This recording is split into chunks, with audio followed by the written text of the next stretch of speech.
Welcome home, brave heroes. I'm Ash, but enough about that. You can now order HeroQuest against the Ogre Horde. And I mean order. It's not a pre-order. It's available to buy right now. I found it on Amazon.com. Huge shout out to Iron Bannister who shared this information in the Discord. But I won't put a link in the description below in case you're one of my non-US friends who wants to order a copy of this. Go search Amazon for HeroQuest against the Ogre Horde and see what you get. It retails for $44.99 USD.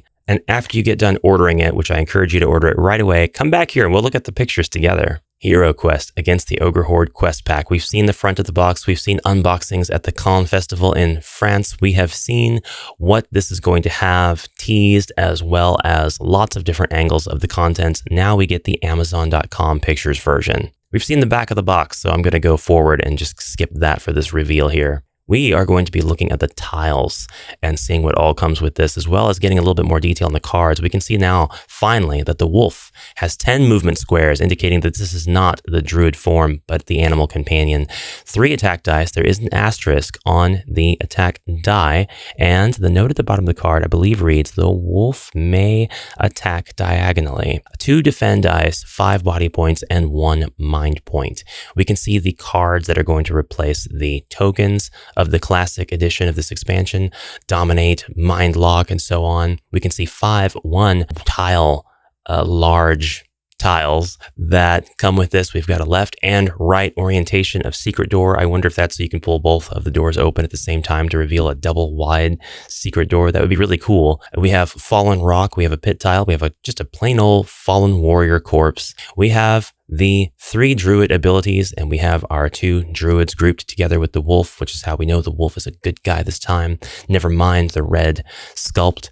We have 7 enemy cards altogether, 3 of which are the normal monsters converted to archers, and 4 ogre types. We have our room tiles, our giant flaming pit tile. This is where you can reenact the scene from the end of The Lord of the Rings, Return of the King, by taking your druids and putting them at the edge and tossing the ring into... Is that why they did that?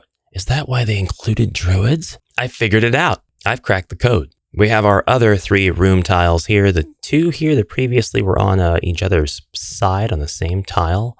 I think that these will be, there's a possibility that they could be single-sided this time around, but I think the images are going to show us what we need to know. We've got a 4x5 tile here, just a warrior's room where we've got some weapons on the ground. And we've got the absolutely massive arena tile. This is an 8x9 tile.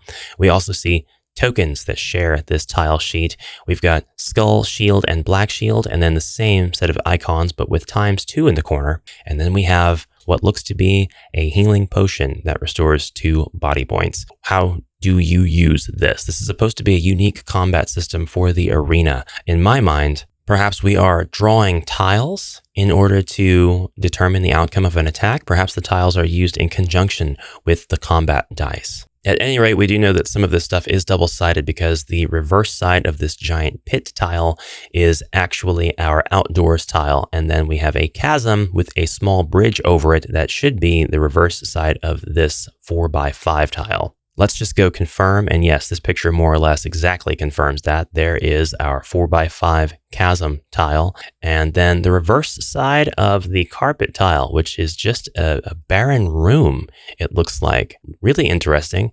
This was not in the original edition. Lovely presentation of all of the miniatures. We should have 3 skeleton archers. We should have 4 orcs wielding great bows. They're already knocked, they're already drawn, and they should be trained on your evil, despicable heroes that are coming through your dungeon trying to trash stuff and take your gold. And then we've got 4 goblins. We've got 2 sculpts, 1 sculpt ready to throw a boomerang, and the other sculpt is ready to throw some sort of bomb-like weapon. We have our 3 single sculpts of our giant ogres. These ogres are significantly larger than the other ogres, and I have to say, I really like the direction they went with the regular ogre sculpts this time around. These are vastly superior to those from Mage of the Mirror. These ogres look more refined. They've got a lot more thought put into them. The ones from Mage of the Mirror look like bumbling oafs compared to these guys. And these 3 in particular, they definitely drank their milk growing up. We have really awesome, badass sculpts on the left and right, just really dangerous looking, ferocious, ready to fight right now, double wide.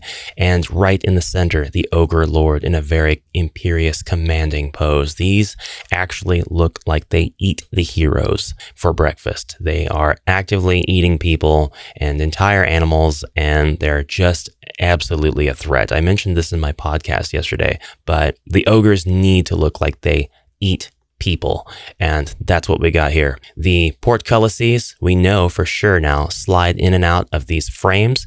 Beautiful idea, really, really cool. We'll see what kind of awesome ideas that gives our homebrewers and the like. Here's a closer picture of all of the goblins. Looks like the females were given the bombs and the males were given the boomerangs. We've got pretty good look at our druids and our wolf. I love the pose the wolf is in. He is howling, or he is barking, or he's growling. You could place him up on top higher than the other miniatures, and he could be looking down threateningly at the enemy.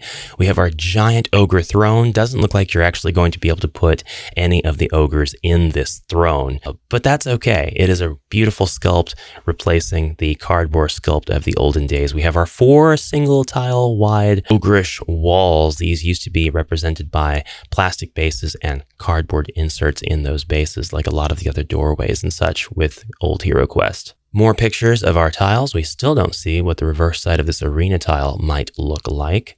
Another shot of our 4x4 barren room on the opposite side of the rug tile, the Pier 1 imports tile, as I like to call it. Another overhead view of all the components. Another shot of the box. A shot of the game system box and also the expansion. A close-up of all of the miniatures again on a white background. And a close-up of the cards. Here we can actually see some of the details in this stuff. Interestingly enough, for druid spells, we have a picture of the wolf. That is interesting. Not the wolf, as in this wolf here, but a wolf. Interesting that they went that way. They pretty much erased all trace of the previous druid spells and druid sculpt everywhere, anywhere. The only evidence we have of the previous edition druid is the artwork and descriptions on the fronts of the shapeshift cards here on the face sides. Wow. And so we do have our text describing the wolf, which is the first time I've seen this. The wolf is a faithful animal ally. Before a hero begins a quest with fewer than 4 hero players, they may recruit an animal ally to accompany them. The wolf is bonded to one hero and takes their turn immediately following the turn of their allied hero. They can move, attack, and defend, but cannot perform other actions, use potions, or open doors. So this really is a continuation of the Snow Dasher concept from our quest, our free quest that was released around the time of the Frozen Horror. This is the result of that beta test and taking into account all the feedback of players. Somebody will have to let me know if the stats of this wolf meet their expectations. And I'll let you know if the stats of the wolf meet my expectations, but I didn't really have any expectations. So a few more images. I'm really wondering if the backside of the arena tile is blank and if the backside of the eye room tile is blank, because I haven't seen any images suggesting otherwise. That's it. A beautiful image of the side art of the box. Avalon Hill never misses with the side box art. This is just poignant. It's elegant. It says more than I could ever say, because even though videos could speak 1,000 pictures and pictures look 1,000 words, this is just time immemorial. Okay. That is what's going on right now. I hope you found this news useful. Please let me know if you were able to score a copy on Amazon. For my European friends, my UK friends, Australian friends, put down below where you ended up getting a copy, if it was available in a place more local to you, or if it was just on Amazon.eu. I'm sure a lot of the folks will be scouring the comments to find a place really fast so they can get their hands on this. Mine should be arriving between March 6th through the 8th. So I will definitely be able to do a video on that on Thursday, if that is the case. But we'll see. We'll see. And I'll be able to open this for myself and compare it to the old version. I can't wait. I'm very, very excited for this. Guys, thank you so much for watching and for all the support. You continue to encourage and motivate me to do more and more content, which I love doing anyway, but it really lights a fire under me to get more stuff done quickly. But anyways, tell me what you thought about all this, and I'll see you in the next video. Until then, have a great rest of your day, and bye for now. And a huge thank you and shout out to my supporters Nutshell, Ward Icon, Matt McNett, Justin and Sarah, Radioactive Bullfrog, Dan Nastic, Arthur R, John Boyle, Ted W, Deathtone, Theron, Mr. Big B, Red Fox, Malgamus, Matt D, Kenneth W, Locolo, 8 Pancakes for Lunch, Mike H, Ward Icon 1, Gravendall Games, Azakayla, and Matt M. Thank you guys.